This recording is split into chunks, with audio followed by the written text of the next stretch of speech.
All right, good afternoon, everyone. My name is Andrea Caris, and I am an associate professor in the Department of Health and Society at the University of Toronto Scarborough, where I am also the acting associate vice principal of research and innovation with a focus on strategic initiatives and partnerships. That is the work that I've had the pleasure of doing within the Office of the Vice Principal Research and Innovation. And through this position, I've also had the opportunity to chair the Earth District's Research Committee for the past several months. As I'll describe in a moment, this new speaker series, of which we are hosting the first lecture today, this new speaker series is a product of that work and the collaboration of our 5 participating consortium institutions. But before we continue, I wish to acknowledge this land on which the University of Toronto operates. For thousands of years, it has been the traditional land of the Huron-Wendat, the Seneca, and the Mississaugas of the Credit. Today, this meeting place is still the home to many Indigenous people from across Turtle Island, and we are grateful to have the opportunity to work on this land. We recognize that a number of people on this call will be joining us from different geographical locations. I believe Nancy will provide us with a link that you can use to learn which traditional lands you are on. Thank you. Welcome, everyone, and thank you for joining us for the first lecture in the new Earth District Speaker Series.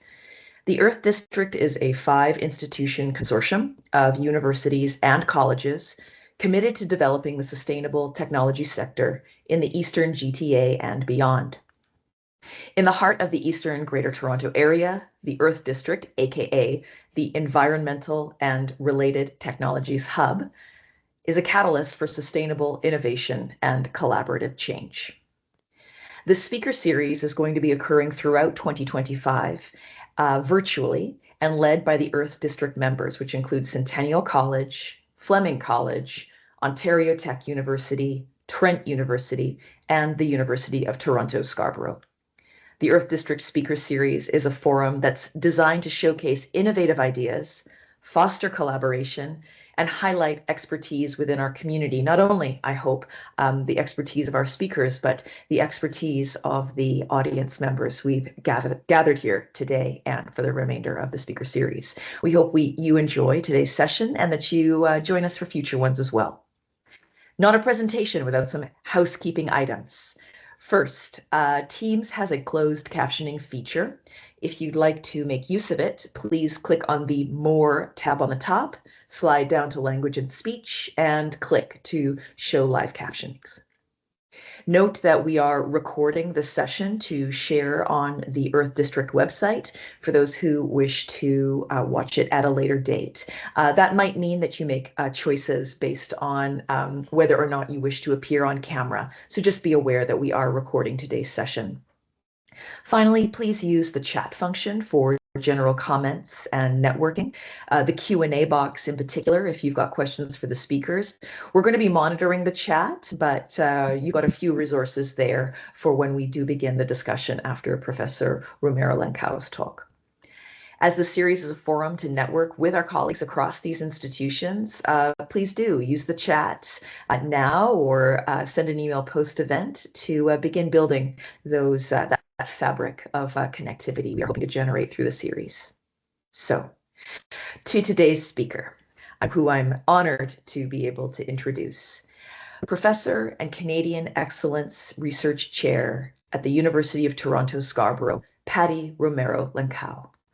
Professor Patty Romero-Lancau holds the Canada Excellence Research Chair and leads its Network for Equity and Sustainability Transition, the CERC-NEST, at UTSC. The CERC-NEST is a pioneering initiative committed to reimagining how cities can approach climate change through equitable, inclusive, and robust approaches to research. The CERC-NEST aims to contribute to reshaping sustainability transitions by ensuring that marginalized and vulnerable communities are heard and that their voices are integral to shaping policies and innovations that shape their futures. This transformative platform for research, knowledge co-production, and collaboration seeks to bridge the gap between ambitious climate goals and the lived realities of urban residents. Before she joined us here in Canada, Professor Romero Lancao bridged divides between the physical and social sciences as a senior scientist at the National Center for Atmospheric Research, and later as a distinguished research scientist at the National Renewable Energy Laboratory. She has developed comparative approaches to studying governance dynamics, shaping unequal capacities to plan for and foster sustainability transitions. In her current work, Patty strives to foster capacity among urban actors to promote equitable and sustainable change by connecting sociological methodologies with other disciplinary domains and ways of knowing. And it is now my pleasure to hand things over to Professor Romero Lancao for the first of our speaker series. Professor, over to you. Thank you so much, and thank you everyone for joining us. Let me just move this. Okay. Well, today I want to share with you my experience, my insights, all what I have gained through collaborating with engineers and physical scientists. In particular, I will focus on what has become worldwide a key feature of the responses that we see all over the world to our climate crisis, and to many crises, by the way, what we call technological innovations. And let me start by telling you why technologies are so important, why they are such a critical component of the current energy transitions. Many of you, before starting to say why, many of you might say, no, there is no energy transition underway. Well, I will try to show you that there is, even with many efforts against it also underway, there is a series of processes that are moving us away from the energy paradigm that we constructed during the last century. First of all, we are experiencing a profound change in our transportation systems. The electrification of mobility is a key element of this change, as can be seen in the increased presence of electric vehicles everywhere in the world, particularly in the global north. Equally important is the expansion of batteries and charging, without which it would be impossible to go from one place to the other. Another key change is happening in the buildings sector, what we call housing, where we are witnessing a shift from existing isolated and centralized energy systems to a grid integrative and electrified set of connected communities. This cannot be possible without another key change underway in the world. And this is happening in the power sector, which is shifting. Well, many of us wish it could shift to distributed and decentralized systems, but for sure we are shifting to grids that are powered by renewables and that are connected to what we call the electrification of many end uses. These trends that are really happening worldwide, particularly I would say in the global north, and are being sent and sold to many countries and places in the global south, have been facilitated by two other processes. The first was detonated by COVID. COVID showed us that the hyper-globalized system where we only would have China to produce the masks that we would use in the world is not any longer feasible. And we are also seeing that many other countries are now moving to protect their economies and to rethink whether we can depend on that gigantic global supply chain system.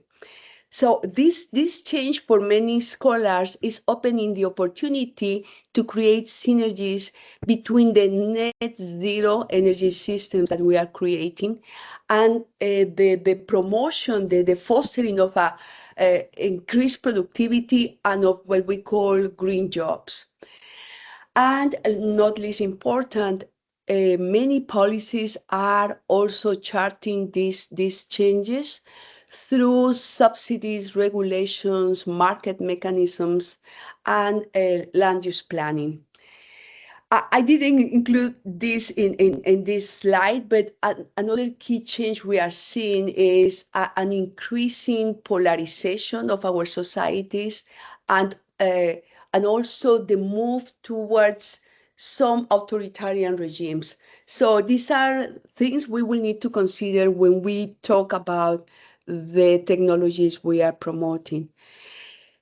However, and this is the point I have been making for the last years, all these energy innovations, all these changes can be seen and are already being seen as incompatible with the realities of communities in carbon producing areas, in poor areas, providing with the inputs for the production of cars.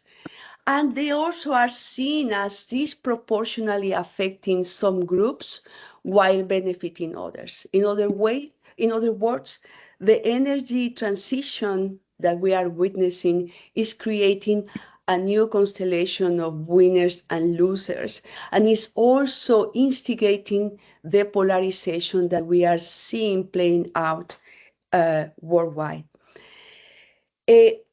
This is what has moved me to increasingly emphasize the need to change the way we promote these technologies. And I will refer to this. I will share with you. Let me move. I always have this problem with, let me move this here. And to make my point, to make the point, to emphasize the need to consider the social dimensions or the societal dimensions of energy technologies, which are key in driving these transitions. To make that case, I will organize my presentation around 4 main topics. The first is an analysis that I was asked to do. The Department of Energy asked me to look into best practices in engagement with the social and to support decision makers responsible for promoting big energy technologies and infrastructures in the US. That was under the prior administration. I will then, after presenting this big picture, move to 2 use cases. One is wind in Mexico, how it is a good example of what we shouldn't do. I will draw some lessons from it and see how we incorporated it in the project called LA 100 Equity Strategies, which involve multiple energy technologies and multiple policies seeking to foster equity in Los Angeles. Then I will close with something that many who responded to the survey sent by the organizers. I will close again with some options as to how do we move forward, because something I have learned is that we might have beautiful papers, great academic results, but if we are not able to affect action, I don't know what we are able to. So I'm really interested in thinking not only of how problems happen and why they happen, but also on actions on how we can address those challenges. Let me start with the first topic I want to share with you. As I already was telling you, energy technologies, no matter how well intended, have happened to prompt opposition, indifference, backlash, even if their proponents engage with the public and with affected communities. And this led the Department of Energy to ask me to help them, right, understand, okay, what is what we have learned about these social dimensions of energy technologies. They were really interested in best practices. And I'm not such a friend of best practices. I believe more on lessons learned. But let's see. Let me share with you this. Okay, the question I used to organize this literature review was, how do promoters engage with the social dimensions of energy technologies? And in this case, particularly of decisions to seed infrastructure in some areas of the world. And I also added to this, I mean, an understanding and analysis of the nature of what this social engagement is and means, and what we have learned that can inform best practices, which was always the interest of the prior administration in the US. Okay, I did what social scientists do. I engaged with my team in a strategic literature search. We use key terms that are deemed important in the analysis of this issue.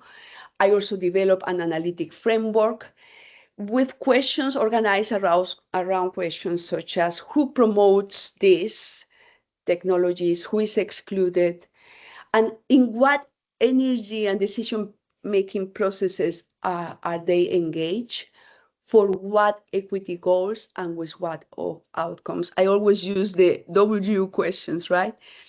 These questions, again, guided our reading of a lot of references. We reviewed around 200 references and ended up analyzing 51, using other more to organize our reading, our analysis. Let me refer to the key findings. And this is, again, a global perspective. I start always with the global perspective. In terms of methods, what we found is really the main approach, right, used by those who engage in the question, okay, how do we do this better? Well, many have developed tools. Some have done case studies. There were some papers focused on surveys, developing surveys. Some were qualitative. Some offer guidelines. Many offer literature reviews, which we try to select because literature reviews involve many cases, right? Involve 10 to 20 cases. And there were also other papers using mixed methods. You will notice that the totals do not amount to 51 because some papers, some publications we analyze use more than one method. In terms of the geographic area covered by these papers, sadly for equity globally, most of the papers focus on Europe and North America. Very few focus on Latin America, Africa, and Asia. So even in research, there is a global divide and inequity whereby the global North is more equipped, has more money. I don't think more ability, but has more money, more resources to conduct research. What were the issues these papers were focused on? Mostly energy technologies, and here we focus on supply side technologies, not so much on consumer-faced technologies. Many focus on renewable energies in general, while some, and I would say many, by the way, on wind and bioenergy. What were the research directions, the main focus of these papers?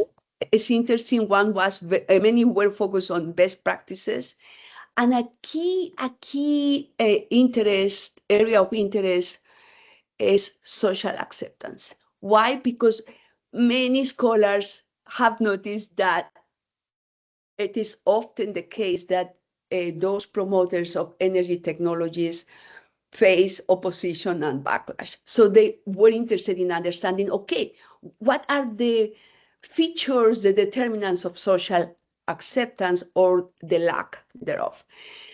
There were also some papers focused on what they call energy democracy and its relationships with transitions, meaning by that on questions around how local communities are involved in the development of those projects.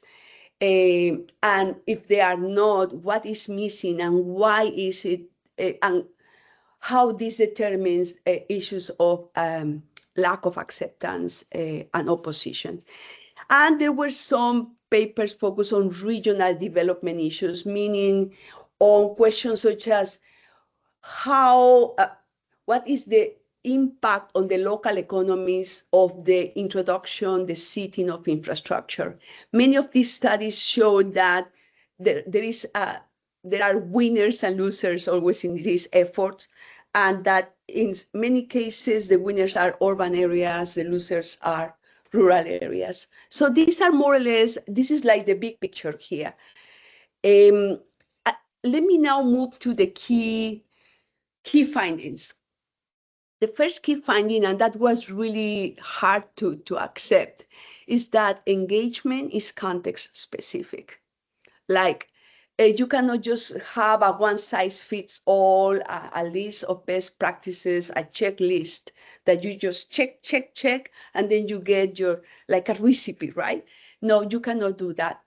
But three main issues to consider when promoting these technological projects. Three key issues to consider are, first, what is the motivation of the promoters? Why is it that they want to do? Who they involve and why they involve key local actors. And what many studies find is that most of the promoters of these technologies use what they call an instrumental or extractive approach, whereby the main goal is to convince people that that project is the way to go, that everyone will benefit, that there will be jobs, there will be a more dynamized local economy. But what many studies find, many scholars find, is that that is exactly what is wrong. Why? Because they do not ask questions which are related to this little box I have to the right around risk perception. How do local actors and communities perceive the new technologies?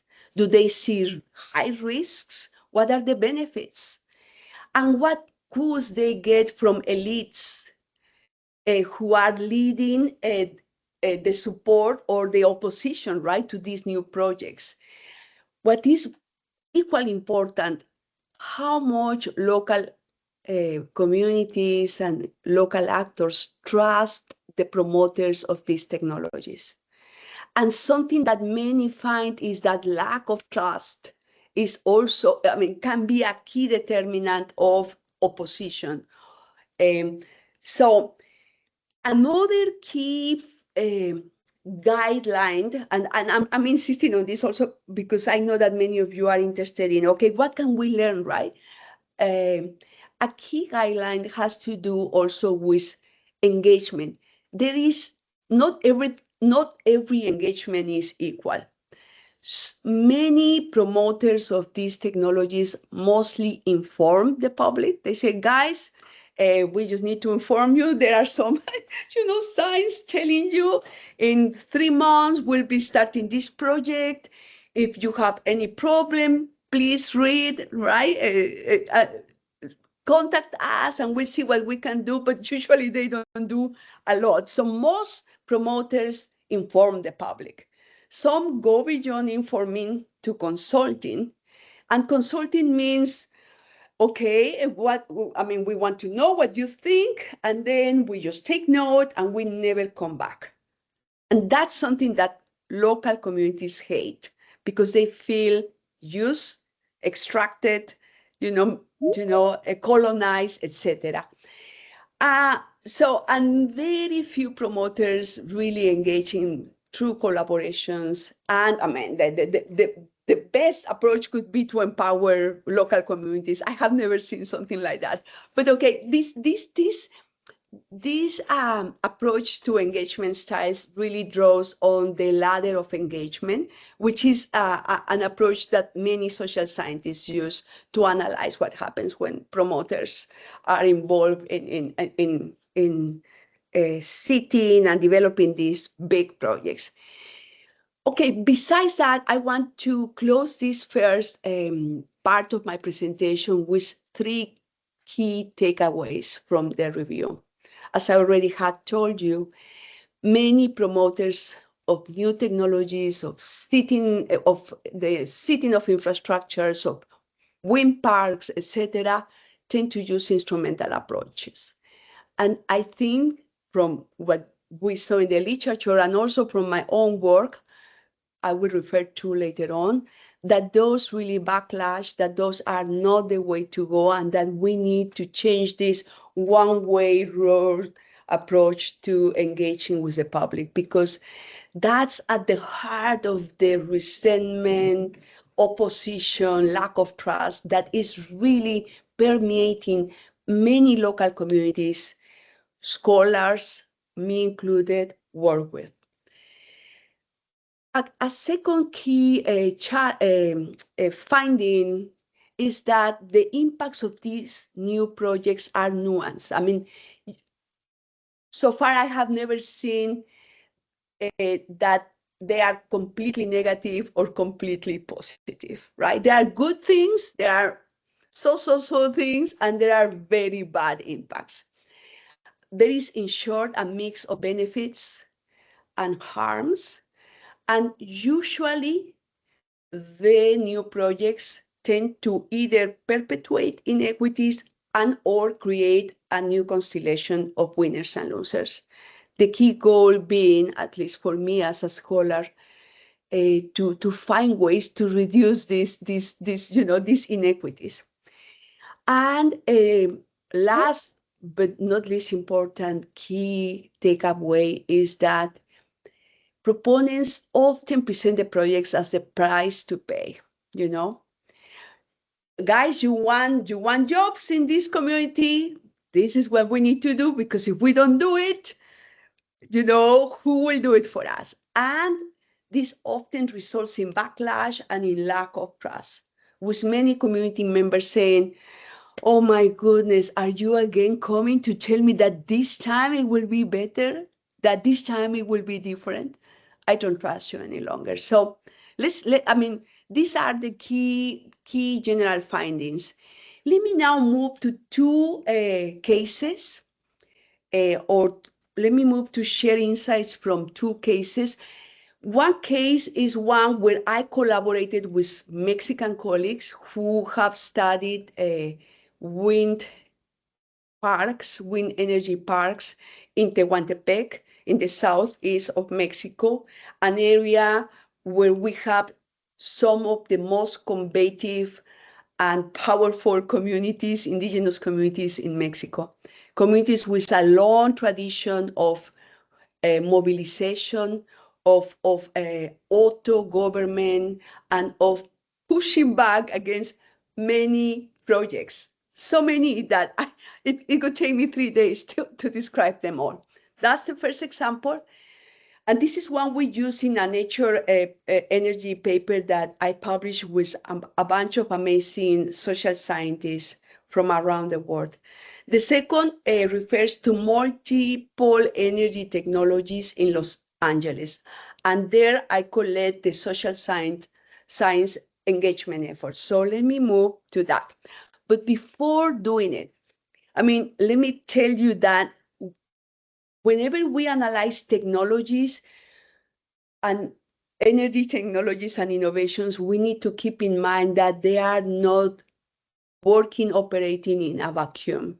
They operate in contexts where we have actors, where we have people, where we have communities and households who have dreams, aspirations, livelihoods, who depend on many things local.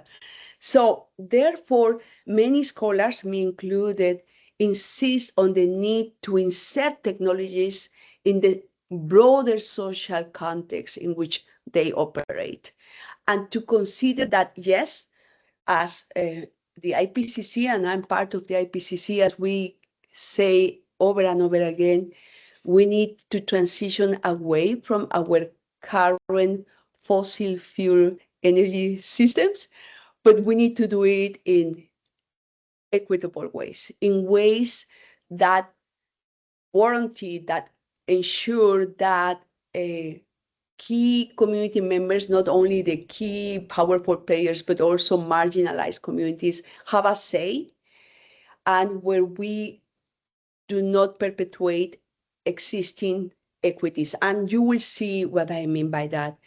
But before doing that, I want to introduce a key element of our framing, our approach to energy technologies. We suggest that it is important for sure to understand how energy technologies foster or not equity in access to the benefits of energy systems, but also protection from harm. But that cannot happen if we do not understand if and how community members participate in decision making. If and how we are respecting the sovereignty and the right to autodetermination that many indigenous communities ask for, fight for, mobilize for. Besides that, and as Juan Angelino told me a couple of times, she said, Patty, you are telling us that we need to participate. Here we are participating, we are doing our due homework. But how can we benefit? How can we finally enjoy and reap the beautiful results of these transitions if we are not able to address the root causes of current inequities? And those relate with the legacies of redlining, of discrimination, of disinvestment in some areas of a city or of a rural area. So if we don't address these two aspects of equity, it will be really hard to achieve a more just distribution of benefits and to reduce the harms associated with the energy system. And let me show you what I mean with this. And let me refer for that to wind energy in Mexico. In this paper that it's easy to read. I can share it with the team, the group, the participants. I already consider everyone the team. We summarize what happened with wind energy in Mexico and why wind energy in Mexico has become one of the warning signs of the, hey, be careful calls, right? To not only think that climate change is happening, we need to act yesterday, but to consider that we need to move at the pace of trust.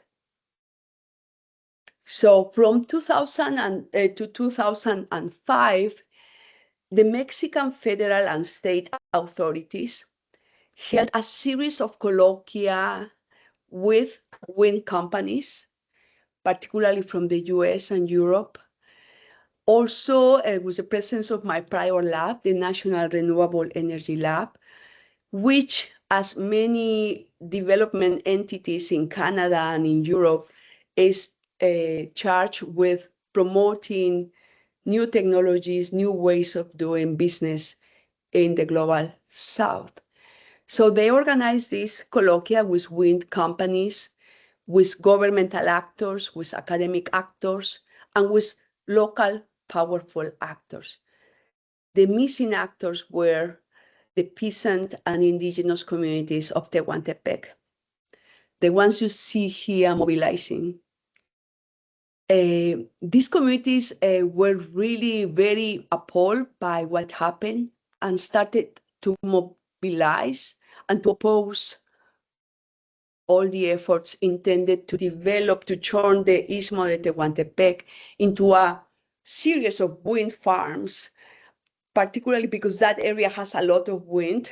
I don't know, I mean, if you know Mexico City, we have this little isthmus that is thinner, and that where lots of wind goes by, right? And where we really can take advantage of that characteristic and promote local development.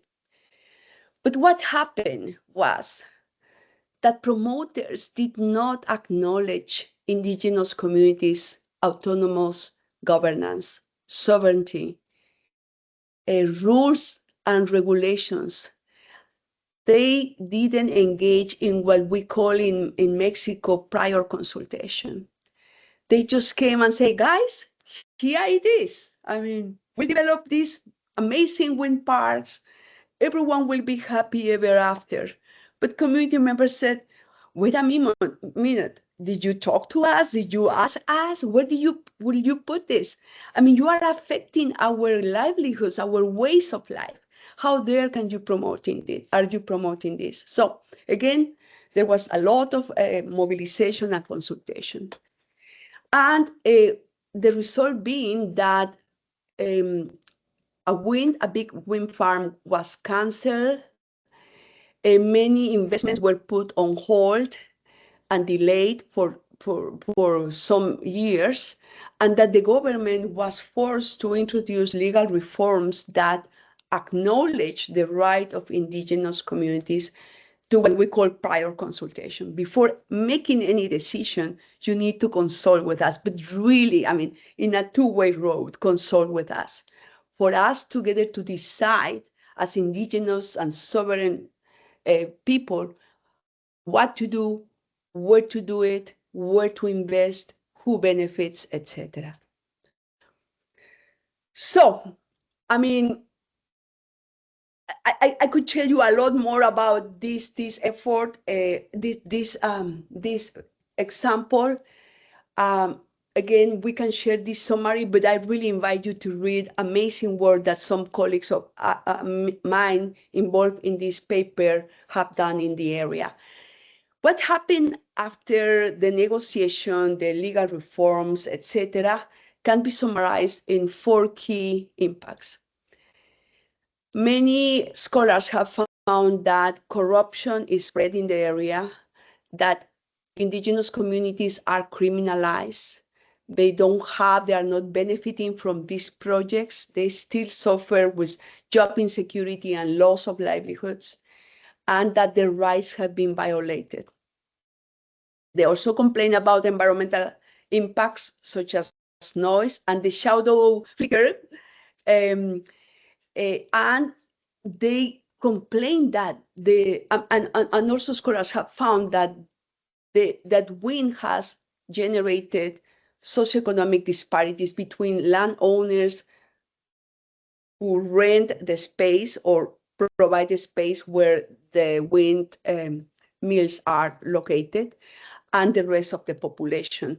And something very important, and it's very typical of the way decision-making is made in Mexico, is that community members benefit the benefits they can get are conditioned upon acceptance and support, right, of local political leaders or of additional wind investment. In short, what we have generated in Mexico is a bad example of how to do this. And I think that given that Canada is so interested in truly engaging with indigenous nations in Canada, we could learn a lot from this example. Learn how to not do things. Let me now move to the other example. These are multiple energy technologies in Los Angeles. And let me tell you what happened in Los Angeles. In 2018, the utility called Los Angeles Department of Water and Power, the largest utility in the US, a very powerful one, and one that is owned by the city, which is not typical of the US, because in the US, many utilities are private or are public-private. this utility asked the National Renewable Energy Lab to run some scenarios and to explore what was the feasibility of transitioning for the utility to transition to 100% renewables. And that's where the LA 100 name came.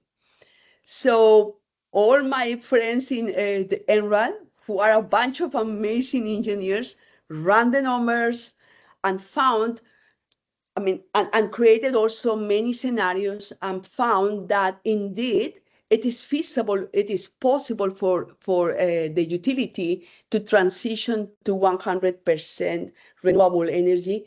They only found that although this is feasible, this is like in any curve, if yield curve, right? The first 80%, right, is feasible, is easy, but the last 20% is harder to achieve. And there were some suggestions to use hydrogen, which, by the way, is really very controversial in LA. So, but in short, it is feasible to do it. And the city decided to embark in this process. But for this to happen, engineers, in collaboration with key stakeholders in the city, also suggested that the transition needs to come together with the electrification of transportation, of the buildings sector, and also the integration of these two sectors into grids, into the grids, different grids, or different elements of the grid.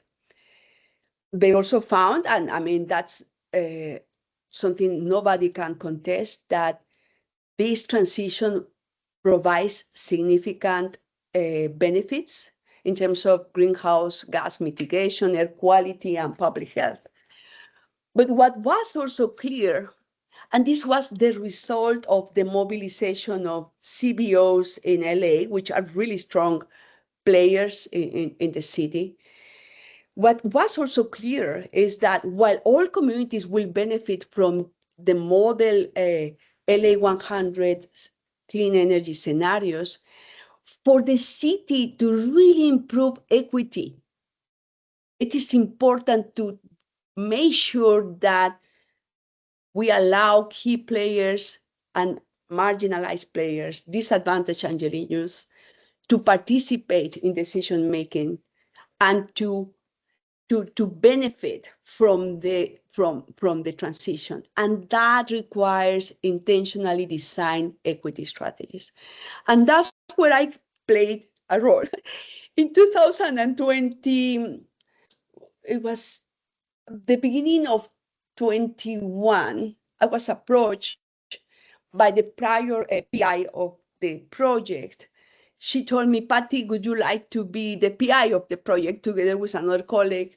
And at first I said, no, thank you very much, I don't want. And why did I say that?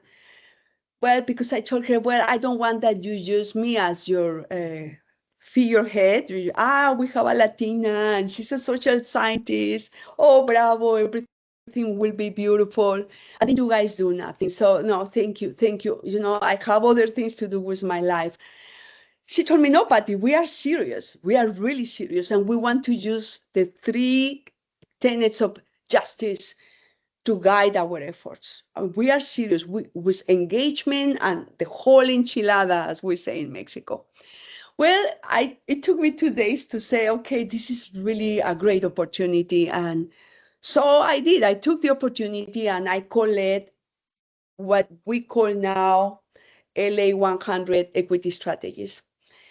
So our main goal was to ensure that the Los Angeles transition to 100% clean energy also improve energy equity. And let me tell you, that's easy said, but really very difficult. Why? Because Los Angeles faces deep challenges. And I would like to say that that these challenges are not only prevalent in Los Angeles. I mean, you can see them in Toronto, you can see them in Mexico, You can see them in Buenos Aires. And you will see that I'm speaking about Latin names, right? Buenos Aires, Santiago, Bogota, Quito. I mean, they change, right? The ingredients change, the way they come together change, but they are prevalent. Everyone says, yeah, we need to bring everyone along. But the fact of the matter is that 59% of Angelinos are disadvantaged, according to the score that was developed by California, right? The environmental justice index developed by California. And you see that we didn't use that information, because when you start to write all these things, you need to be political. You cannot only be technical. You cannot only say, this is what I found. It's terrible, guys. There you go. You need to present it in ways that are, that do not put the city in such a bad, situation. Of course, the current energy system in Los Angeles is super unfair and unequal in many ways. And I will show you all what we came up with in our analysis and our work with community members. Why is it unequal? Because particularly disadvantaged communities in South LA, East LA, San Fernando, and the Port tend to have more burdens and fewer benefits than other sectors of the population. So for the transition to be equitable, they need to be emphasized, but there are legislative constraints to any effort to, seeking to achieve equity. And I will refer, I need to say there is an interplay of options and constraints. Options. There is an amazing group we work with. It's called Move LA. That group is a CBO working at the city level, creating coalitions, and they engage in the creation of a coalition that allow that put forward a proposition number R, and this proposition indicates that, and it was, it got on the ballot, it was voted, and based on that, the city has resources from taxes to invest in improving transit in the city. That's good news, right? But there are also bad news. There are two propositions that were promoted by coalitions that are against all these investments and that claim that any decision by the city and its utility to increase tariffs needs to benefit everyone. The problem is that for us to achieve equity, we cannot give everyone the same, right? We need to emphasize disadvantaged communities. But these two propositions were drafted in such a way that the utility cannot increase tariffs because the tariffs can be seen as taxes. So for the utility to increase tariffs, it needs to have 65% of the votes. And that's where the rubber hits the road.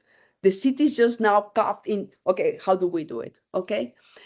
And of course, we need to really involve community members in this decision, in understanding the problem and the solutions. And that's what we did. So let me really quickly, how am I doing with time? Okay. But let me go to this one, because this is really a beautiful one, guys. What we did? We create a governance process whereby we decided that the most important thing was to engage with community members. Here in these stars, you see all the one-on-one meetings that we had with key local CBOs that are working at the grassroots level, right, locally with communities, and also at the city level, right, creating coalitions. We met with them, and that allowed us to organize 15 listening sessions with disadvantaged Angelinos, not with their representatives. That was something I fought for. I said, no, guys, I cannot speak to the representatives. And some people told me, no, but they know better. No, I said, no, we need to talk with the disadvantaged community. So we did. We created a steering committee with 16 CBOs representatives working, again, at the local level, some, and at the city level, others. The decision to create this mix of CBOs was a political decision that at the beginning I didn't understand. But that was LADWP saying, okay, I need people working on the ground and I need people working at the city level. So that's our steering committee member. And we met with them every month to tell them, guys, this is what we are doing, to ask them to help us create these little feedback loops and co-design our work with community members. We also created an advisory committee. It was a technical body where transportation, housing, health, jobs, entities working on all these issues participated. Why? Because the idea was that if we came with solutions through this work, we needed to analyze what was the political and technical feasibility of any strategy we suggested. And these guys met with us every 2 months and sometimes more frequently to give us advice. And then we had a bunch of technical people. And let me tell you guys, in this effort, I was not called a sociologist, I was called a technical leader. I find it fascinating because I'm technical, but not technical in that way.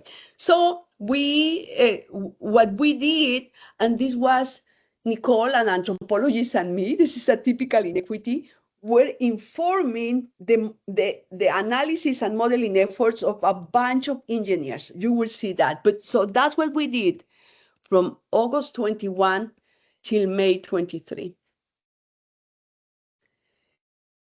And as a result of that, we created a report that informed the equity strategies that the utility in particular is developing. You see here that there are 4 little chapters that were drafted by Nicole, me, and a couple of other social scientists devoting half of their time to the effort. There were also technical chapters. For instance, one was really modeling what would we need to change the tariff structure and to make energy more affordable? What do we need to turn housing into a more resilient space and to have safe temperatures at home? These are the 2 chapters here. What are the prospects to have rooftop solar and storage in many of the Angelenos houses, which are owned only by, only 69% of Angelenos rent their house. And that's another challenge, right? It's not a technical challenge, it's an equity challenge. So we work on that here. How can we develop community solar? What are the prospects to electrify low capacity modes of transportation? That was this chapter. And what can we do to decarbonize and electrify heavy vehicles, which are the ones that pollute the areas where the poor live? How can we upgrade the grid to face the prospects of having more electricity use together with climate change, creating outages? So that's what we did at NRAL. We also collaborated with UCLA, the University of California, and they created these 5 chapters. This one was particularly interesting, at least for me, because it referred to green jobs and workforce development. And this one to something that we don't consider, which is, okay, we want to have electric vehicles. Guess what? Our electric panels, and I'm telling you, that was my case here in Toronto. My electric panel was so old that I needed to change it completely. Guess what? That costs between 12,000 and more. So who can do it? So this is what we created. And let me now quickly tell you what the social scientists did with their chapters. Remember, I was talking about, okay, how do we operationalize recognition justice, procedural justice? And by so doing, how can we come up with strategies and to create a solution space with strategies that really help the utility benefit those who have been historically excluded? Most importantly, what values will guide our efforts? So we did that. You see it here in the recognition chapter, justice chapter. We analyze the legacies of past practices that explain current inequities. We also analyze the decision-making process and how top-down and not inclusive it is. And we came up with two papers, one informing the utility, how they can engage with community members. That's another chapter that you guys would be interested in reading. And we came up with strategies. So let me quickly tell you what we did. You can see here that we use, besides using quantitative methods, we also use qualitative methods to examine community values and understandings of their problems and the solutions. Because part of our listening sessions were held during COVID. They were held, 5 of them were held virtually, and the other 10 were held in these underserved areas of Los Angeles. This is where the port is. I mean, if you go to Los Angeles, you will see that this is really an underserved area. You just see it. And Long Beach is a very beautiful, touristy, high-end area. And here is where you see all of the underserved areas of Los Angeles plus San Fernando. Okay, what are our findings? Let me start with the first one. Many community members say, guys, if you are talking about equity, it's about time to focus on us. And this person was really hard. He said, okay, it means that you made a commitment that until we catch up, until we, almost the 60% of the population receive investments, capital, supports, good jobs, I mean, there won't be equity, right? That's the value that they were referring to. But they also were wondering, but how will we proceed? And they were asking that question particularly because they really don't trust the utility. The utility in Los Angeles is an amazing example of a big player who provides supports and monies left and right, but it's so big and so top down. And so, I mean, they don't know how to engage with community members. They don't have social scientists, right? They need social scientists. Okay, what else we found? The utility LADWP asked us to analyze who benefits from all the programs we have, because they kept telling us, we have a lot of programs. You are telling us that community members are not included? Yes, and we did. We analyzed all their programs. Here you have all the programs. Some are focused on solar installation, others on energy efficiency, yet others on electric vehicles and customer discounts. And what is what we found? That most of the programs benefit the wealthy. They don't benefit the disadvantaged communities. The only ones that benefit disadvantaged communities are these two ones here, the low-income program and the Lifeline program. We also found that disadvantaged communities, which are mostly Hispanic communities, tend to experience more power interruptions than non-disadvantaged communities. Of course, in this analysis, I mean, when we run this analysis, you need to see whether your analysis is statistically significant. And this one was not statistically significant. That's the caveat here. Let me now go to our recognition justice findings. I mean, for sure, underserved communities in Los Angeles face higher energy, housing, and transportation burdens, which are mostly measured by the proportion of their income allocated to pay for these goods. And we had some indicators of this. They also face unsafe temperatures, and they tend to be more impacted by air pollution, particularly associated to transportation, to heavy transportation, and in the port, to the industries in the port. But what is interesting is that this, not interesting for many of you perhaps, but who are social scientists, but it was interesting for the utility. It took them like 4 or 5 weeks to say, are you sure, Patty, of what you are saying? Yes, we told them, yes, we are sure. This inequity is resolved from historic legacies of infrastructure seating, lending, redlining, disinvestment, and neglect. And without addressing this, it will be really hard for all Angelinos to access environmental amenities, to benefit from the transition, and to reduce the impacts from the higher exposure to air pollution that they face. And let me just give you some data, because I mean, why not? Here you have a map of redlining and how it affects current disadvantage.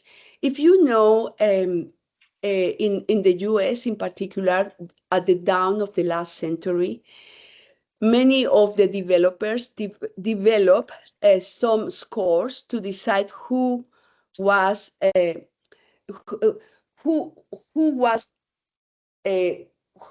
who could receive lending, supports, housing, and who could not, who would be considered as living in a hazardous area or a best area to invest. So that means that housing and lending practices of the past still influence current day distribution of disadvantaged communities, income inequality, and the health impacts from air pollution. Just keep in mind all these little red areas and the yellow ones, because now I will show you a mapping with it. We found in our transportation analysis a correlation between the legacy of redlining and the location. I mean, these are the red line areas, and the location of main transportation corridors. Equally important is the fact that areas that historically were redlined, the red ones here, tend to be more likely to be affected by the heat island effect that LA and other cities experience, an effect that becomes even more prominent during heat waves. And don't forget that the heat waves will continue to be more frequent and more intense under a changing climate. In short, areas that historically have been neglected, redlined, excluded, are areas that have more negative impacts and less access to the amenities of the city and its energy system. Okay, so,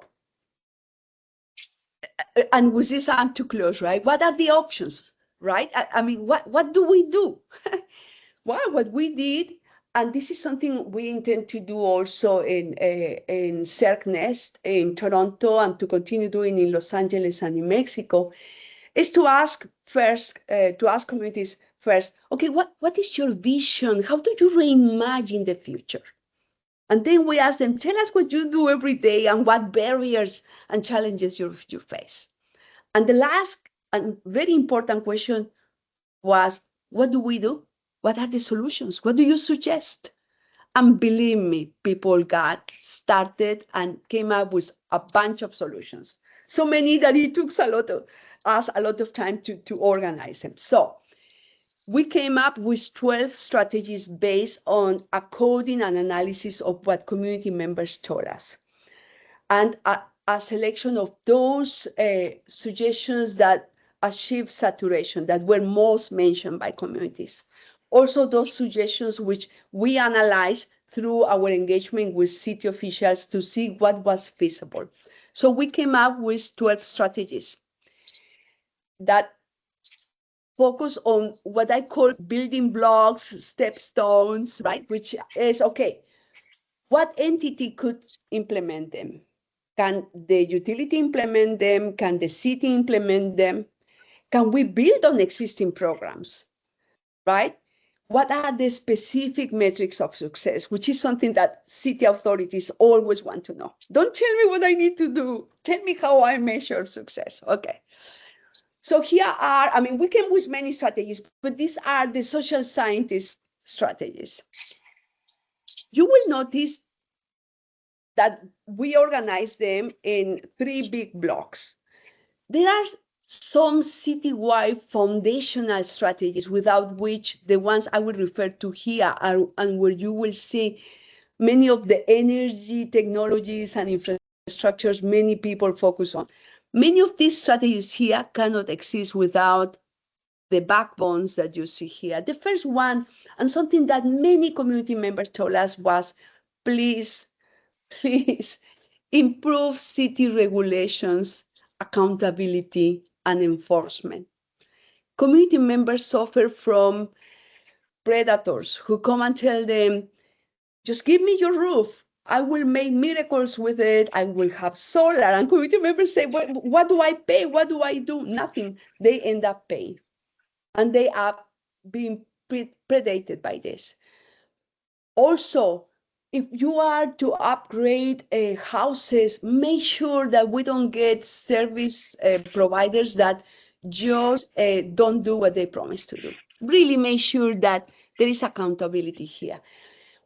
Community members also said the utility and the city they need to stop extracting information from us, coming with one idea, forgetting about us, coming with the next idea, and never coming back to us. They need to develop a collaborative platform where community members and leaders can participate, co-developing programs and services, and can also be players in improving transparency and continuity of the programs. So these, again, are the backbones that then support these other strategies that are more common are more commonly suggested by scholars. I will start with the ones that many here are interested in. These are the infrastructural strategies, the ones where the hard infrastructure, the utility, etc., want to work, right? We need to have affordable and safe upgrades of our houses and our buildings and our infrastructure. We need to have targeted programs and investments in charging, in panels, in solar, in electric mobility options, you name it, in the grid. Many community members don't even have lights, electricity, like their streets are dark, right? And we need to make sure that all these measures do not affect our energy, housing, and security, that we are not displaced, that because the owners invest in the house, they don't decide, well, buddy, you are out. I need to increase the rent. That's this. Then community members said, we want to have community voice involvement and resilience. Please develop tailor outreach and education for us to know how to fill forms, how to mobilize, what to do during a heat wave, where to go, right? Many community members also ask for community science, which is something we will implement in our current program. they say, we can measure things. We can also run some numbers. Why don't you allow us to be key players in this? And they ask for programs that target and that foster community resilience. So these are all about process, community voice, involvement. And these ones, guys, are so important. I mean, in a couple of meetings, I asked, hey guys, what programs do you think you need? And they said, we don't need programs and supports, we just need jobs. Good jobs, high road jobs. We don't want fish. We want to learn to fish. Train us. Give us the opportunity to work not only constructing new facilities, but also maintaining them. Installing solar, maintaining solar. So give us those high road jobs because those are key to do many other things. And for many, particularly after COVID, during and after COVID, help us pay our bills because many were not able to pay their bills. So those are the strategies. And I hope that by sharing this with you, I gave you a good sense of how energy technologies are not only the hard stuff, the physical stuff that we need to install and that you guys create in your labs, right? They are embedded in society and they need to be designed with people in mind, okay? So in short, we need to address the complex social dimensions of energy technologies. Okay, with this, I let you with this. We wrote a paper, a bunch of social scientists saying, okay, many engineers and physical scientists keep telling us, okay, what do we do? Because they're good at that. I am not so good at that. I say, okay, what you do is to center equity from the outset, from when you research and develop, right, your new technologies. You need to say, okay, what is the nature of this technology? Okay, and who backs it politically?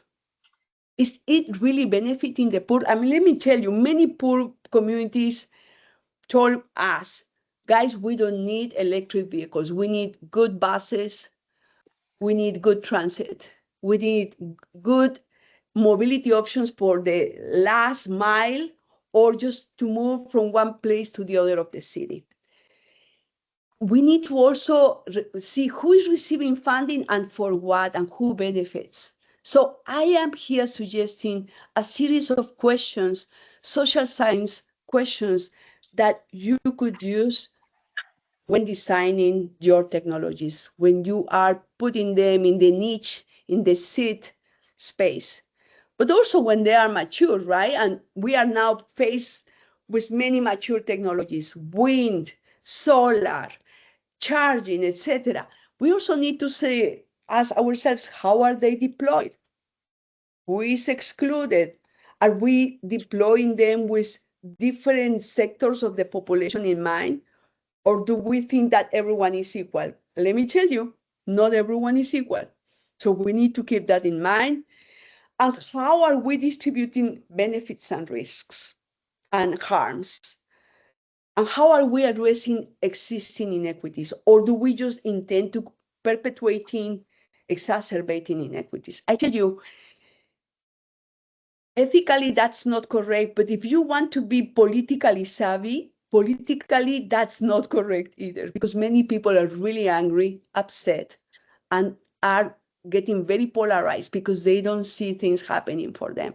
And these technologies are another source of goods, but they can also be a source of bads. And we need to address that. So I think with this, I want to close because I'm sure there are many questions, but I hope that I was able to convey to you that technologies are not neutral. They don't happen in a vacuum. They are embedded in social relationships, in cultural relationships, and we need to engage engineers, social scientists, physical scientists, and the public to bear on decisions around what to do, who do we benefit, where, and how. So And these are some of my partners in Los Angeles. I will get in the next one some partners in Toronto with whom we are working. Okay, I mean, this is, yeah, I want to close there because I know that we need to have a dialogue. Professor Romero Lancao, thank you so much for a talk. And one thing, if you'll allow me to make the connection between your content and the form of this series, just as throughout your talk, you argued and demonstrated for us the necessity for an equity framework to be integrated from the outset of any sustainable technology initiatives. So too, I think I can't think of a better speaker to begin our Earth District speaker series, integrating and arguing for the centrality of the social dimensions of sustainable energy transitions in the work that the Earth District aims to advance here in the Eastern GTA. So thank you for your work. Thank you for a terrific presentation today. And as Nancy has put in the chat, we are now ready to take your questions or discussions, either through the chat or if you can use the raise hand function, I'll be glad to moderate in the time that we have remaining some discussions, questions, and dialogue involving the talk that we've just been treated to. Thank you, Patty. Thank you so much. Thank you.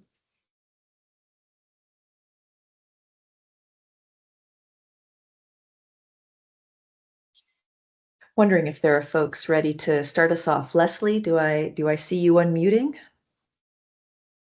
No, I'm sorry, I meant to be muted, but hi, Patty, nice to see you, and thanks for your contributions. It's good to be following your work for so many phases of it.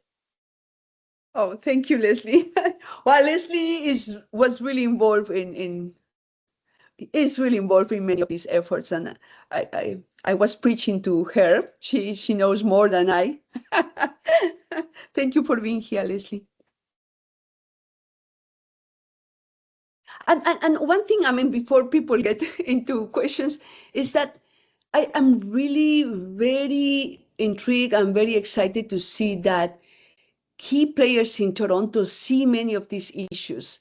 And that's good news, because in other places, key players don't see the need to engage with the public in a more meaningful way. So there is progress here. Don't you agree, Leslie?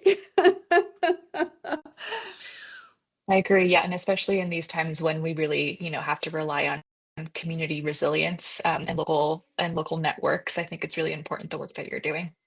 Yeah, thank you. Well, questions, points of discussion, comments. Andrew Petru. Andrew, please take it away. Thank you. That was incredible, and we're seeing a lot of the need to move at the speed of trust, as you mentioned. I thought that was critical to identify. And then the one piece that creeps into my mind we're in Scarborough, underserved area, and what I remember asking one of the developers about, again, that you said the last mile, that transit piece, and how we protect or make sure we don't create the solution that then ends up driving these communities further out, because the value then drives up.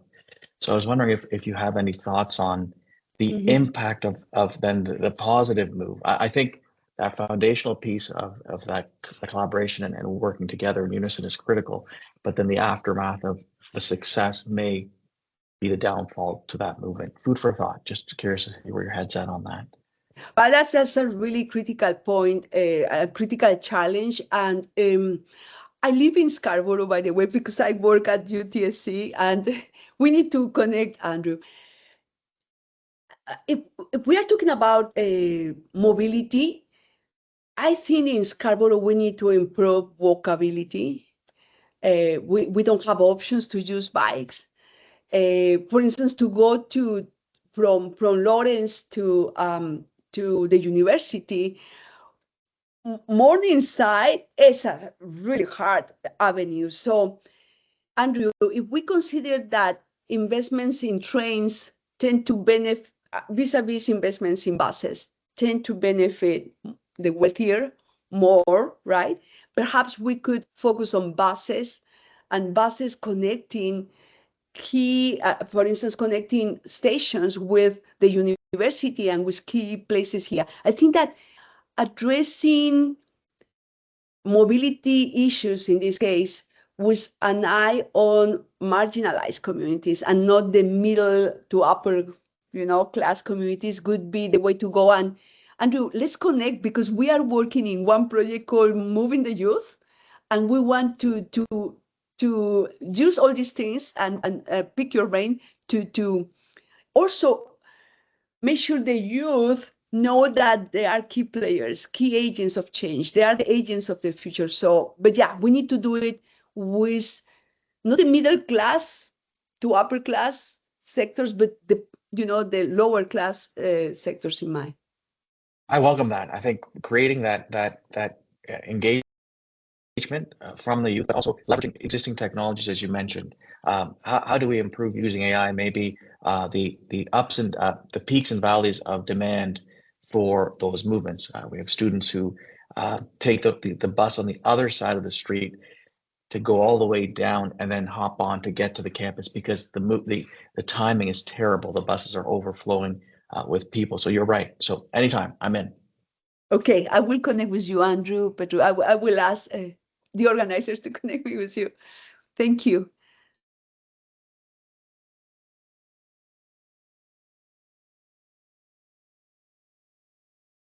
Other comments or discussion points for Patty? Perhaps it's launch. There are always competing demands, certainly, but I'll just give folks a moment to gather thoughts. Jessica, I see you, please. Hi, Patty. Thanks for the talk. Let me just turn my light. Okay, thanks for the talk. I was interested in the coming together of the researchers and the community organizers, and I wondered if you could talk a little about the different political and intellectual traditions that come together when these different groups come, right? As I'm thinking about different liberation theories or different approaches to what knowledge might mean, like what does it mean to organize, and what it means for sociological theories and liberation theories and so on to come together, and how that kind of thinking happened within the collaborations. That's an amazing point. And that's something I'm struggling with, Jessica. So I also want to pick your brain. I mean, in the work we will be doing under the CERCNES, we are working with Toronto, we are working with Los Angeles, and with Mexico City. And you could claim, oh, Mexico City, authoritarian. Well, I tell you, just now Mexico City is doing very interesting things, but still is faced with top-down approaches to decision-making, with the idea that I also saw somehow in Los Angeles that disadvantaged communities don't know, do they really have knowledge? So there is a power dynamic around knowledge, meaning some knowledges are better than others, etc. So for me, a key question is, what are the options to catalyze change in the way we know and act on the world in these three systems that are undergoing different processes, right? The US is really going authoritarian, right? It's I don't know, like there are many forces against inclusivity. So how do we navigate this? What coalitions can we create, and what role sociology can play in this case in understanding that? In Mexico, we have a more progressive government, but we have a deep crisis of corruption and violence, right? With community members, we will be working with dealing with real problems of, I might die or not, so how do you do that? And then compare with Toronto, which also has some elements of violence, right, going on in the way some communities have been excluded, like Scarborough, for reasons that are different to what you see with redlining. Scarborough ended up not having anything, right?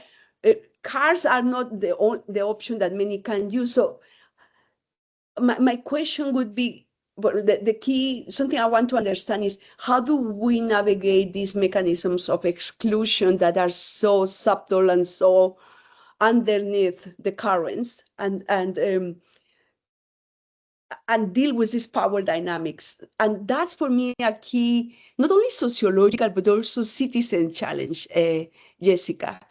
And what can we learn from Mexico and from Toronto, etc.? How do we create these coalitions across the spaces and not like this, right?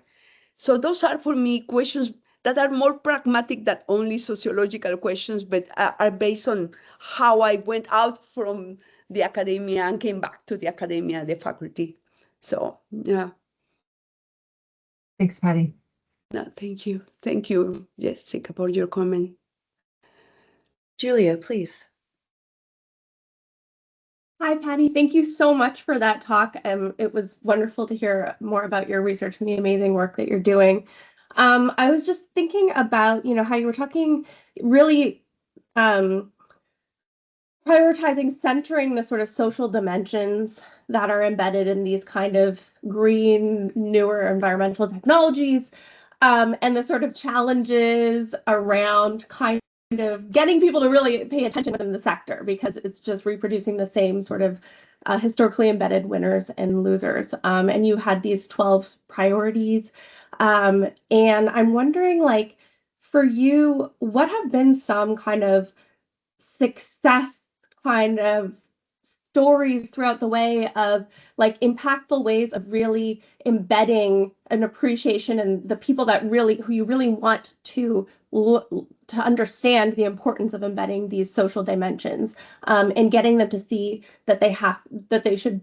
Sorry, I'm not doing a great job of articulating myself, but like, have you had success in having the people who you really want to know that they need to center these social dimensions to do so, and have things changed as a result? Right. Well, a couple of things I do, and also a couple of challenges, right? What I do, for instance, working with community members, is I come back, they hate how extractivist and colonialist we are. We researchers, right? We go get our data, disappear. I go back and I develop long-term relationships with community members. I know that the prevalent approach to the transition is a very modernization one, right? Whereby we believe that technology is driven by market mechanisms, and the idea of what is the value proposition is the way forward. Well, I think that that's exactly the way that is exacerbating the problems. So what I have done is try to create coalitions with key champions within the city, champions within CBOs, even champions within the engineers who are, I mean, if you ask me who is now defining the future, it's engineers, I mean, when it comes to these technologies. So working with them, creating coalitions with them, is that enough? Julia, no. And I don't know what else to do, but my sense is that change is emergent, and that that as social scientists and engineers, etc., we need to see what trends are emerging out of many, processes underway that contradict each other, etc. I don't believe in evolution as in we are going this direction, right? Or this, or so I believe in the emergency of things, but where I don't have answers to you and also to Jessica is, okay, how do we really get success, successful? Because I think that success is just so, I don't know, at this age, that's now, when I was a kid, I used to tell my dad the revolution will happen in 2 seconds, and now I know it won't. But yeah, that's more or less my take. And I know I have lots of things I'm not solving, Julia. So any help from the group is welcome. Patty, thank you so much for your talk. And thank you to everyone gathered here and those that had to leave earlier for your comments, your questions, your presence, and just more generally your support of this new Earth District initiative. I am going to just put a couple of items in the chat as we draw our. Uh-oh. Oh, am I muted? Yeah, you Am I were back? muted. Was I muted that whole time? No. Oh, good. Okay. Thank you, Patty. Certainly lunchtime for me. Just a note to not quite sure what's happening here.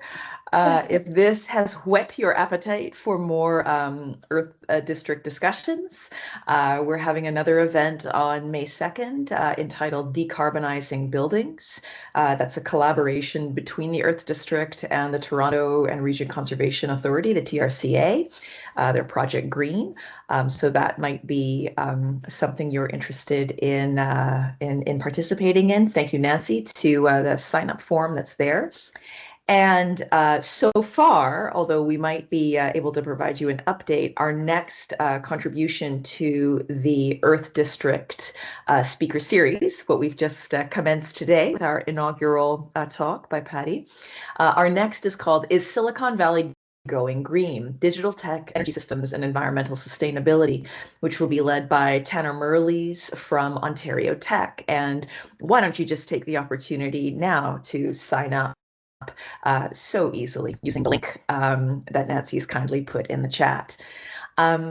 With that, folks, please do keep in touch about Earth District activities.